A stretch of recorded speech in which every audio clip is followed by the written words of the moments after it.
What is universal basic income? UBI is an idea that centers around the government giving periodic cash payments to individuals in a population, essentially free money. UBI has found interest in supporters across the political spectrum, from Mark Zuckerberg to Richard Nixon to Milton Friedman to even Barack Obama.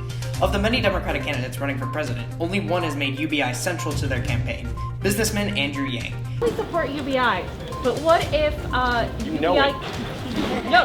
Yang calls his plan the Freedom Dividend, which involves giving every adult U.S. citizen $1,000 per month, untaxed and unconditionally, as a way to combat job loss due to automation.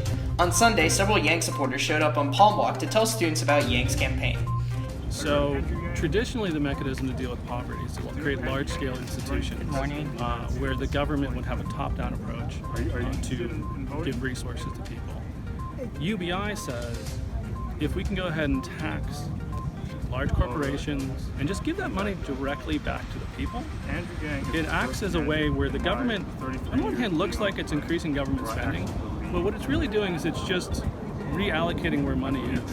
So Andrew Yang learned from Scott Santens, who has been my mentor for some years now.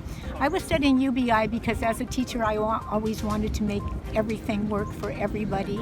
So with UBI, with $1,000 a month, for every American citizen beginning at age 18, that would completely change our economy. However, UBI is not without its critics, from Paul Krugman to Joe Biden. Critics argue that UBI is politically impossible, has no basis in actually reducing poverty or increasing productivity, and could cost an extra $2 to $4 trillion in the federal budget. On November 16th, the Loyal's Election 2020 team went to the California Democratic Party Fall Endorsing Convention Forum in Long Beach to hear Yang address criticisms of his UBI plan. If you look at our economy today, there are three core sources of inflation that are making us miserable. Unfortunately, they're the three big ones: housing, education, and healthcare.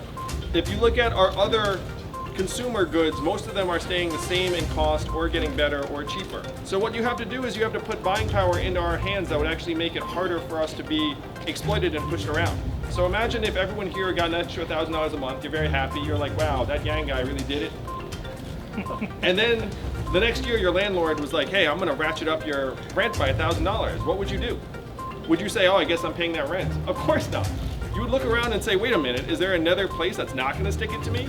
Particularly because the Freedom Dividend is portable, it goes with you wherever you go. It actually makes us much harder to push around for landlords. But the goal is to have separate plans in place to reduce the inflation in housing, education, and healthcare that are making us miserable, because in the other marketplaces you see that a combination of price sensitivity among consumers and competitive dynamics in those markets actually keeps prices lower.